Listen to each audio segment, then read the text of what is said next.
یا اللہ جس نے یہ ظلم کیا یا اللہ ان کے بھی تو جوا سالہ اولاد ہے، یا اللہ ایک ایک کو اٹھا لے یار، اپنے پاس بلا لے یا اللہ۔ ہم کمزور ہیں یا اللہ،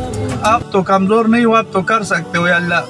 اگر اس میں اسٹیبلشمنٹ کا ہاتھ ہو، سیاستدانوں کا ہاتھ ہو تو یا اللہ آپ کے لیے تو کچھ بھی نہیں ہے یہ لوگ، یا اللہ ان کے ایک ایک بیٹے کو تو اٹھا لے۔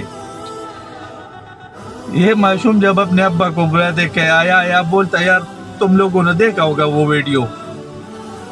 ہمارے سیاستدانان، ہمارے اسٹیبلشمنٹ چاہے کتنے بھی بڑے گنہگار ہو، جیل میں کانسی لگتی ہے تو باہر ملک بھاگ جاتے پھر واپس بھی نہیں آتے، لیکن یہ بچہ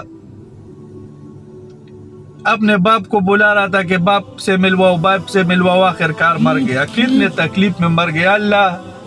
آپ تو بولتے ہو کہ جو بچہ بالغ نہ ہو اس پہ میرا بھی حق نہیں ہوتا، یا اللہ ان لوگوں نے چھوٹے بچے کو مروایا، یا اللہ اس کا حساب آپ کرو۔ ہم پورا پاکستان یا اللہ آپ سے دعا مانگتے کہ یا اللہ جن کا بھی ان میں ہاتھ ہو یا اللہ آپ ایک جوان بیٹا تو ان کا لے لو یا اللہ، کہ ان کو بھی پتہ چلے کہ درد کیا ہوتا ہے یا اللہ۔ ان سیاستدانوں نے، زمینی خداؤں نے یا اللہ کچھ بھی غم نہیں دیکھا، یا اللہ ان کو مشرف جیسا بنا دو یا اللہ، عبرتناک بنا دو یا اللہ۔ یا اللہ ان کو موت نہ ہے، ان کے بچے مر جائے یا اللہ، ان کے بچے ایسے مرض میں مبتلا ہو جائے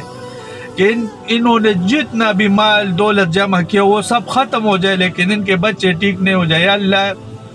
ان کے ساتھ ظلم ہی کر دو یا اللہ۔